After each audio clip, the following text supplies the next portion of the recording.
Novak, congratulations. A lot of us in here are focused on the fact that for the first time ever, you are the leader in the men's singles Grand Slam titles race. And I just wonder, it's been so long, you've been chasing Roger, Rafa, and they've had that honor for many years. And does it hold any special significance for you now that you are there all alone for the first time?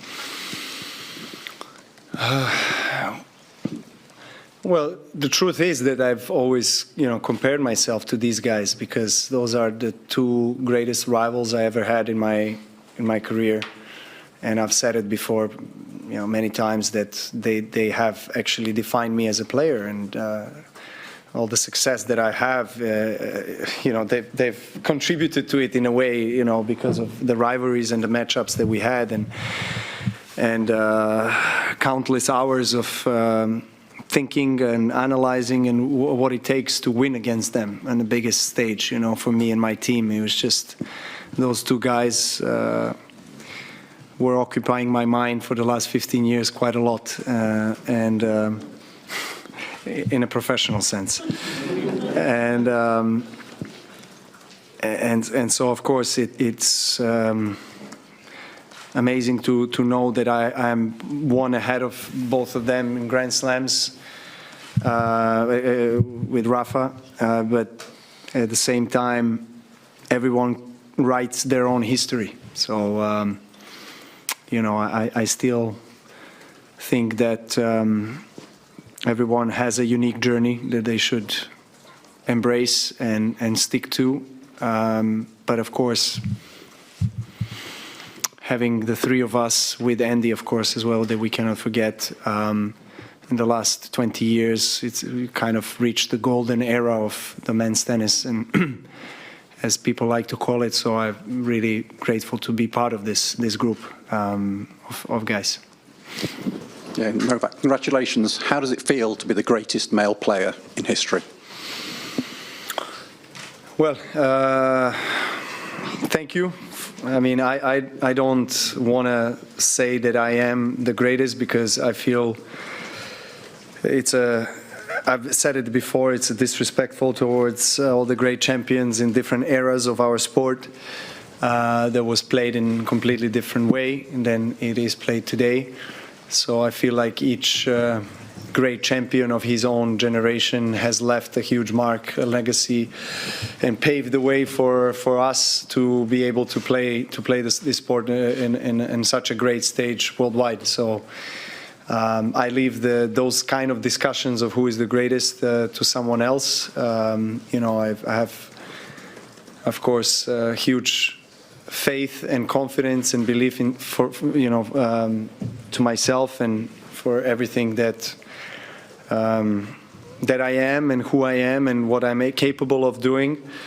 So this trophy obviously is another confirmation of the quality of tennis that I'm still able to produce, I feel. I've said it in the beginning of the season that Grand Slams are the biggest priorities on the checklist for not just this season, but any season, especially at this stage of my career. And, if someone told me I would win first 2 slams of the year, I would sign it right away. Coming into French Open, my record on clay was not good. I was not playing well, not performing well in the tournaments on clay prior to Paris. But as soon as I came here, I just felt different, in a positive way. I felt that I have a chance, very good chance against anybody in best of 5. And I know that most of the guys feel a lot of pressure coming into best of 5 match on Grand Slam against me, and that's exactly how I want them to feel, and that's it's a good thing that you have that kind of in a way mental edge. But it's just so much pressure and emotions and expectations from my side personally and from everyone else that once it's finished, once everything is done and dusted, it's just incredibly satisfying, of course, if you finish with a trophy, another Grand Slam trophy, and at the same time it's huge relief because I'm just glad it's over, because you have to deal with kind of those pressures and expectations on a daily basis, and kind of live with yourself in your mind and trying to handle all the nerves. So of course I feel incredibly proud, fulfilled. I'm so blessed to be able to share it with my family, my kids, my wife, my parents, everyone who has been supporting me in this journey. Of course, journey is still not over. I feel, if I'm winning slams, why even think about, ending the career that already has been going on for 20 years. So I still feel motivated. I still feel inspired to play the best tennis on these tournaments the most, Grand Slams. Those are the ones that count, I guess, the most in the history of our sport. So I look forward already to Wimbledon. That three-player standing or table that we've kept in our heads of slam totals used to be 16 to 9 to 1 at the start of 2011. Now it's 20, 22, 23 with the 1 going all the way to 23.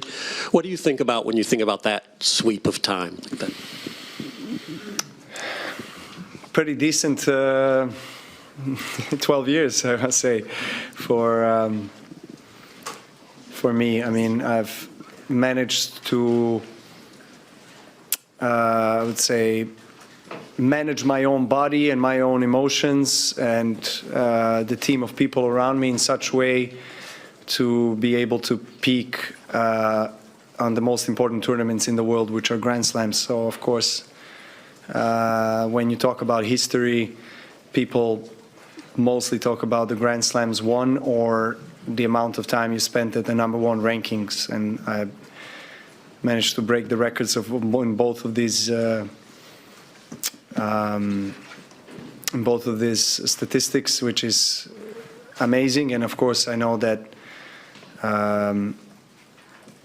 it's not something that is guaranteed, or is not something that will just happen just because people think that you've done it once, so you can do it again. And I also am aware that even though I don't like to think about the age, or age is just a number, sounds like a cliche, but I really feel age is just a number in my case. But truth of the matter is, then reality is that my body is responding differently, so I have to deal with more things physically that I have had maybe in the past, maybe 5 to 10 years ago.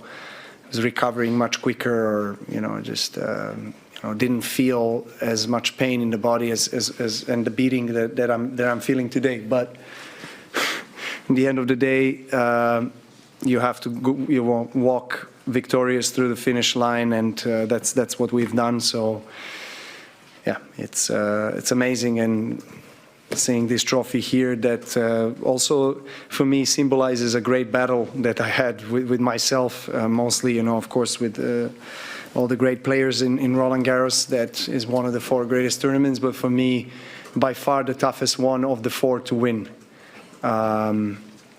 Because, kind of coming into clay season, I don't know what to expect. Every single clay season year in the last 5-6 years, it's been kind of a lot of ups and downs, some brilliant matches and some really bad matches. And this surface is so challenging, and it makes you, work for every shot double as much than on any other surface.